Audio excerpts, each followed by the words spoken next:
Don't get caught. That's been an underlying principle of the Scoundrel way of life for decades now.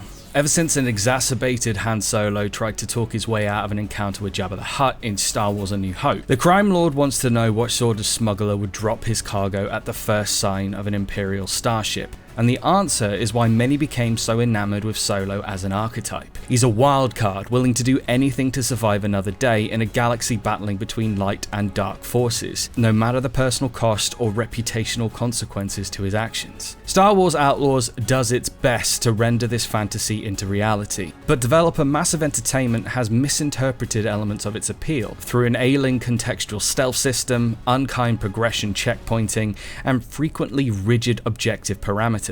Critical missions teeter between fantastical and frustration as a result, drawing attention from the litany of successes achieved elsewhere in the experience. Don't get caught and don't raise alarms. Don't do this and definitely don't do that. When Massive is dictating the pace of play, the fantasy falls apart. Star Wars Outlaws doesn't appropriately communicate detection and visibility, not enough to support stealth as such a principal focus of the critical path. Main missions leave little room for you to exercise judgment, instead insisting that you infiltrate ventilation systems of Imperial starships and Syndicate outposts. Get caught, start over at the cost of your patience and credit. It's a shame, because if Han Solo and Lando Calrissian have taught me anything, it's that figuring out what to do once you do get into trouble is all part of the game for a scoundrel. And like those famous scoundrels, you feel a desire to go quiet until it's time to go loud, no matter the situation. You'll want to try and charm your way past enemy personnel, dress up in ill-fitting costumes to avoid detection, and have the space to talk your way out of and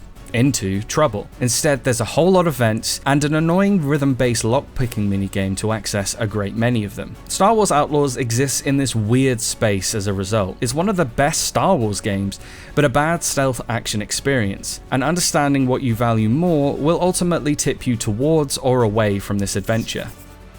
Kay Vess is a scoundrel in search for a quieter life. Star Wars Outlaws tracks the pursuit of that dream and the dark paths that wait for those who blindly follow their intuition. An earned death mark is a death sentence, pushing Vess out of the only home she's ever known and into exotic new lands: Akiva, Kijimi, Tatooine, and Toshara. For planets like Kijimi and Tatooine, you're given freedom to explore wide environments that have always existed on the periphery of a camera lens. And in the case of Toshara, Massive demonstrates that it's more than capable of making additive contributions to the wider Star Wars universe. These planets are microcosmic open worlds, sprawling landscapes with pockets of civilization, challenges, and collectibles to encounter that connect via stretches of explorable galaxy. A little drab, but free flight is thrilling as TIE fighters screech overhead. Massive throws out the playbook honed by Assassin's Creed and Far Cry to great effect, leaving you free to wander by foot, by speeder, or by ship without any reliance on crow's nest cartography to progress across the landscapes. Star Wars Outlaws is at its best when it leaves you enough alone to soak in the atmosphere of these locales, authentically capturing the iconic visual aesthetic and terse tension inherent to populations externalizing the events of The Empire Strikes Back. Syndicates wrestle for control over territories, taking advantage of Imperial forces turning their attention to a resurgent rebel alliance. The Hutt cartel is extorting moisture farmers on Tatooine.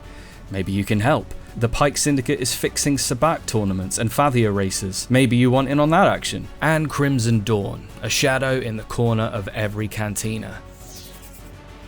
Building and breaking uneasy relationships with syndicates is an area where Star Wars Outlaws shines. As your reputation grows, a light system of choice and consequences underpins every decision you make. This system works because of its simplicity. It's ever present but never a burden, a smart way to reflect the dire circumstance Vess must navigate as she assembles a crew capable of pulling off an impossible heist. Reputation management is authentic and organic, which is also true of character customization and progression. Experts discovered in your travels help refine and expand your skill set over time. The decision to divest from funneling experience points through skill trees is liberating. Altering the efficiency of your blaster or the speed of your cruiser is similarly organic, with Vess pilfering parts or bartering over resources to make steady improvements. The effect of these progressive design decisions means that you really do feel a part of a wider world rather than a function of it. Star Wars Outlaws has immaculate vibes, capturing the feel, as amorphous as that may be, of existing in the Star Wars universe perhaps better than anything before it. As a result, Star Wars Outlaws is unique in spite of itself. You'll find plenty of familiar touchpoints all over its composition.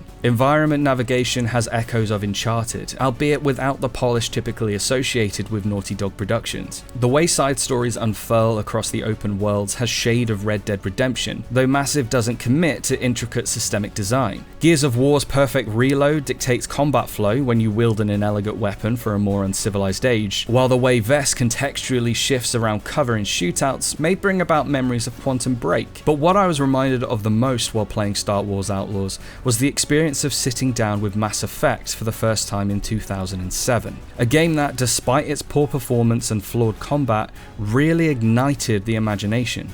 It wasn't until I took my first steps onto the Citadel that I realised I'd been waiting all my life for the likes of Battlestar Galactica, Firefly, or Star Trek to be made interactive, for an RPG to so convincingly satisfy the fantasy of stepping into a world that was alien to my own. I've sacrificed my time to Galaxies and the Old Republic, fallen in love with the Jedi games in all their forms, but it's Outlaws that made me truly feel a part of this universe for the very first time.